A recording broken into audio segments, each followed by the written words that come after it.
Assalamualaikum warahmatullahi wabarakatuh. Selamat datang kembali di channelnya Mas Eka nih, masih bareng sama Mas Eka pastinya. Apa kabar para warga sekolah? Semoga dalam keadaan sehat selalu dimanapun para warga berada nih ya.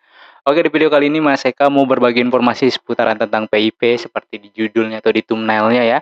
Mungkin ada para warga sekolah yang sedang berstatusnya seperti itu gitu. Begitu mengecek di PIP, loh kok status saya seperti ini gitu. Terus ada juga sebagian para warga yang sudah cair, kemudian untuk yang di termin 2 dan termin 3 ini memang sudah ada yang disalurkan ya. Terus kalau misalkan ada yang masuk nominasi berarti harus diaktifasi terlebih dahulu. Tapi kalau sudah langsung SK pemberian dan udah memiliki bukunya ya udah langsung aja cek ya di ATM-nya ataupun bukunya di-print. Nah, permasalahannya ketika mau ngecek di web ya, ternyata statusnya tidak ditemukan seperti itu ya, seperti gambar ini nih. Ini bagaimana nih Mas Eka? Ya, di video kali ini Mas Eka akan berbagi informasinya. Jadi ada 6 hal yang menyebabkan kenapa PIP kalian seperti ini. Apalagi untuk yang berada di DKI Jakarta ya, karena PIP itu salah satu juga afirmasi untuk jalur PPDB. Ya, jadi kalau punya kartu PIP-nya itu ya lumayan lah bisa jalur jalur istimewa di afirmasi itu ya. Tapi kalau misalkan tidak terdaftar karena kan di peraturan yang sekarang ini yang terbaru ini baik itu KJP maupun PIP ya harus terdaftar aktif ya dan terdaftar di DTKS gitu. Kalau misalkan dia udah nggak dapat PIP tapi terdaftar di DTKS, yang bisa masuk DTKS-nya aja mungkin gitu ya, tapi PIP-nya kan sayang jadi nggak bisa masuk ya. Nah, apa 6 hal itu Mas Eka? Sebelum, Mas Eka akan membagikan informasi 6 hal tersebut, untuk para warga sekolah yang mungkin baru menemukan channelnya Mas Eka nih, silakan subscribe dulu channel ini untuk mendukung channelnya Mas Eka agar bisa berkembang lagi, dan bisa memberikan informasi-informasi terupdate kepada para warga sekolah. Dan para warga sekolah juga bisa lihat di video-video sebelumnya yang membahas tentang PIP, itu juga ada, silakan dicek ya di video-video sebelumnya. Karena itu juga banyak juga yang bertanya tapi diulang-ulang, sebenarnya video yang sebelumnya udah dijawab di video itu gitu ya. Oke langsung aja. 6 hal yang menyebabkan PIP kalian seperti berikut ini ya. Nah, seperti gambar ini, yang pertama adalah tidak terdaftar di DTKS. Di situ jelas banget tertulis ya, kalau misalkan nggak terdaftar di DTKS bagaimana? Ya harus daftar di DTKS. Untuk yang warga DKI Jakarta, yang diambil data DTKS itu adalah data DTKS dari Kemensos, ya bukan dicek dari DTKS yang Dinsos ya. Kan ada 2 ya kalau di DKI ya, dari Kemensos dan dari Dinsos, Dinas Sosial. Sebenarnya sama aja gitu kan, Dinsos juga akan menyetor ke Kemensos gitu. Cuma data yang digunakan untuk PIP ini adalah data yang dari Kemensos. Jadi untuk lebih validnya ya bisa dicek di web Kemensosnya atau bisa langsung ditanyakan ke pendamping sosial yang ada di kelurahannya ya, apakah terdaftar atau tidak gitu. Jadi bisa ditanyakan langsung ke pendamping sosialnya kalau memang nggak tahu nih kira-kira saya dapat atau tidak gitu kan, di DTKS-nya terdaftar atau tidak karena mengecek juga bingung gitu. Itu bisa langsung dicek di webnya atau ditanyakan langsung ke pendamping sosial ya. Kemudian yang kedua adalah tidak padan. Jadi kan dipadankan ya atau di apa ya namanya ya, disandingin gitu ya, disandingin, dikawinin lah bahasanya gitu ya. Data dari DTKS dengan data dari Dapodik. Nah, ketika disandingkan atau dipadankan, ini ternyata nggak padan. Mungkin namanya nggak sama ataupun tempat tinggalnya tidak sama gitu kan. Kemudian ada variabel-variabel atau ada beberapa data yang mungkin tidak cocok antara Dapodik dengan DTKS sehingga ya menimbulkan hal tersebut. Ada juga kan yang statusnya status tidak terpadankan seperti itu. Nah, itu salah satunya yaitu tadi tidak padan antara data DTKS dengan data Dapodik. Nah, bagaimana cara untuk memperbaikinya? Kalau misalkan DTKS-nya udah benar berarti Dapodiknya yang dibenerin. Kalau Dapodiknya DTKS yang salah, Dapodik yang benar ya berarti DTKS yang dibenerin gitu ya. Tinggal dipilih salah satu aja.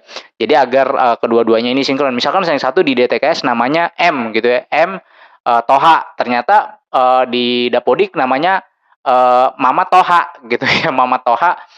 Nah, ini kan 2 nama yang berbeda walaupun di situ maksudnya Mama Toha tapi M titik Toha gitu. Sementara kalau yang di Dapodik Mamat Toha gitu kan. Itu juga bisa berpengaruh. Makanya yang ketiga adalah tidak layak PIP di Dapodik sekolahnya gitu ya. Jadi kalau yang kasus yang kedua tadi kalau memang datanya tidak sama ya pilih salah satu data yang benar itu diikuti.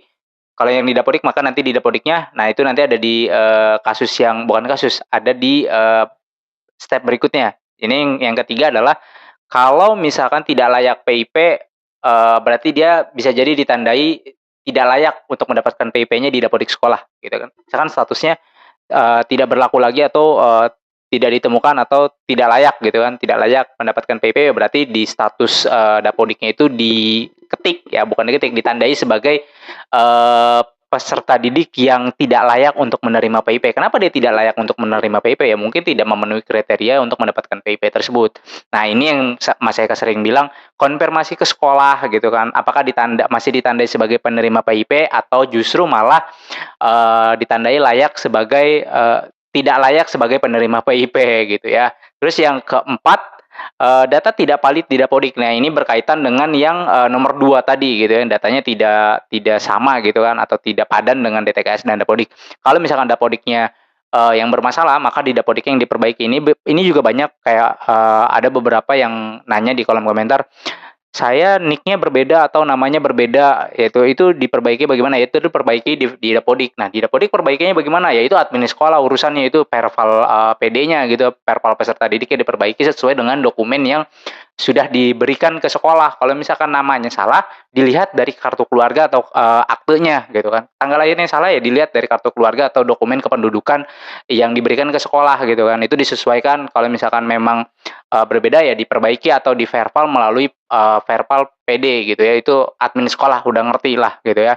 Terus yang kelima adalah putus sekolah atau meninggal atau statusnya tidak diketahui. Nah ini, juga menjadi penyebab kalau, PIP-nya itu dihilangkan gitu kan atau tidak lagi terdaftar gitu ya. Begitu dicek ya statusnya kayak tadi gitu kan. Jadi kalau yang kayak tadi putus sekolah ya udah pasti nggak bakalan dapat lagi karena kan syaratnya harus bersekolah gitu ya, terdaftar di satuan pendidikan, terdaftar di Dapodik, kemudian juga terdaftar di DTKS, itu syarat utamanya gitu ya. Terus kalau dia tidak terdaftar ya berarti ya udah nggak dapat lagi. Kalau meninggal juga sama kan nggak dapat lagi, nggak bisa diwarisin. Jadi yang namanya bantuan itu tidak bisa diwariskan ke mungkin, oh ya udah nih, apa namanya, kakaknya karena meninggal ya udah adiknya lah diwarisin ke adiknya bisa, itu nggak bisa seperti itu gitu. Makanya datanya, bisa jadi tidak ditemukan atau tidak berlaku lagi. Nah yang terakhir adalah dilaporkan siswa dengan keluarga mampu.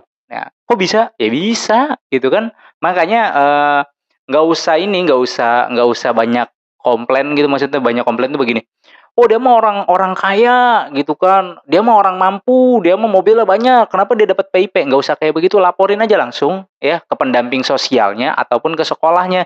Nggak usah banyak ngomong, lampirkan buktinya, itu pasti nanti akan terblokir dengan sendirinya secara diam-diam gitu bahasanya gitu. Cuma kan, kita nggak sembarangan untuk memblokir, itu harus ada prosedurnya. Prosedurnya apa, kalau misalkan ada laporan ya berarti harus ada buktinya. Kalau cuma laporan lisan doang tanpa ada bukti kan nggak kuat gitu. Makanya, Mas Eka sampaikan ke para warga sekolah, kalau memang menemui hal-hal yang, sekiranya memang tidak layak gitu kan, kayak contohnya, eee, rumahnya rumah tingkat gitu atau memiliki AC, AC-nya wah blower-nya itu di luar banyak gitu ya, outdoor-nya banyak banget, terus mobilnya ada 2 ngejejer gitu kan.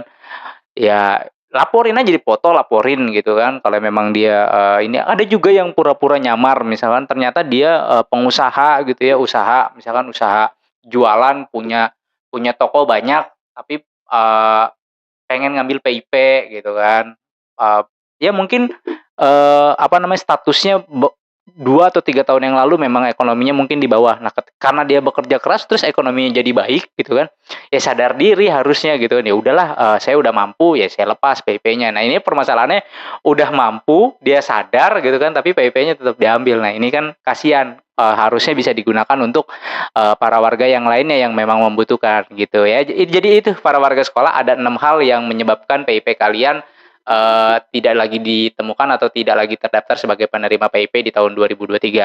Nah, kalau yang misalkan dicari, dicek di webnya ternyata masuk nominasi tahun 2023 ataupun masuk SK pemberian 2023, yang untuk nominasi silakan konfirmasi ke sekolahnya untuk, membuat surat pengantar jika memang belum sama sekali menerima buku ataupun, ATM-nya.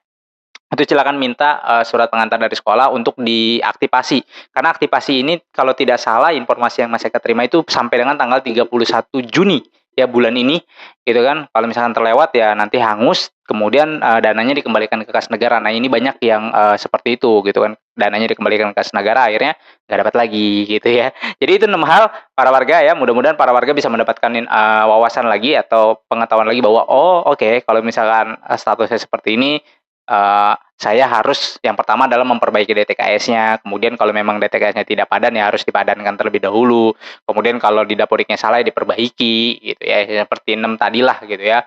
Kalau mau memperbaikinya gitu. Makanya Mas Eka sering bilang konfirmasilah ke sekolahnya gitu kan kalau memang tidak dapat, apakah memang tidak ditandai di dapodik sekolahnya atau memang ditandai tapi ditandai sebagai tidak layak kan gitu ya.